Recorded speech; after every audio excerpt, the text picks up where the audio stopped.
اندیشے انسان کو کیسے کھا جاتے ہیں۔ ابن سینا نے ایک تجربہ کیا۔ انہوں نے دو بکری کے میمنے الگ الگ پنجرے میں رکھے۔ دونوں میمنے ایک ہی عمر، وزن اور نسل کے تھے۔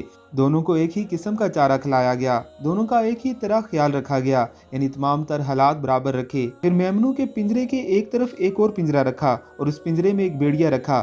ان میمنوں میں سے صرف ایک میمنہ اس بیڑیے کو دیکھ سکتا تھا۔ کچھ مہینوں بعد جو میمنہ بیڑیے کو دیکھتا تھا وہ مر گیا، کیونکہ وہ بے چین، خوفزدہ اور کمزور ہوتا گیا۔ اگرچہ بیڑیے نے میمنے کو کچھ نہیں کیا، لیکن میمنہ خوف اور دباؤ کی وجہ سے مر گیا جو اس نے محسوس کیا، جبکہ دوسرا میمنہ جو بیڑیے کو نہیں دیکھ سکتا تھا اچھی طرح سے کھاتا پیتا رہا اور اس کا وزن بھی بڑھ گیا، کیونکہ وہ کافی پرامن اور پرسکون رہا۔ اس تجربے میں ابن سینا نے صحت اور جسم پر ذہنی اثرات کے مثبت اور منفی اثرات کا مشاہدہ کیا۔ غیر ضروری خوف، فکر، اضطراب اور تناؤ انسانی جسم کو نقصان پہنچاتے ہیں۔ حاصل کلام یہ ہے کہ اگر آپ کو زندگی کی مشکلات کا سامنا کر کے آگے بڑھنا ہے تو اپنی راہ میں آنے والے غیر ضروری خوف، فکر اور دباؤ میں خود کو قید نہ کریں، نظر انداز کرنا سیکھیں، پھر آپ کامیابی کی منزل تک آسان سے پہنچ پاؤ گے۔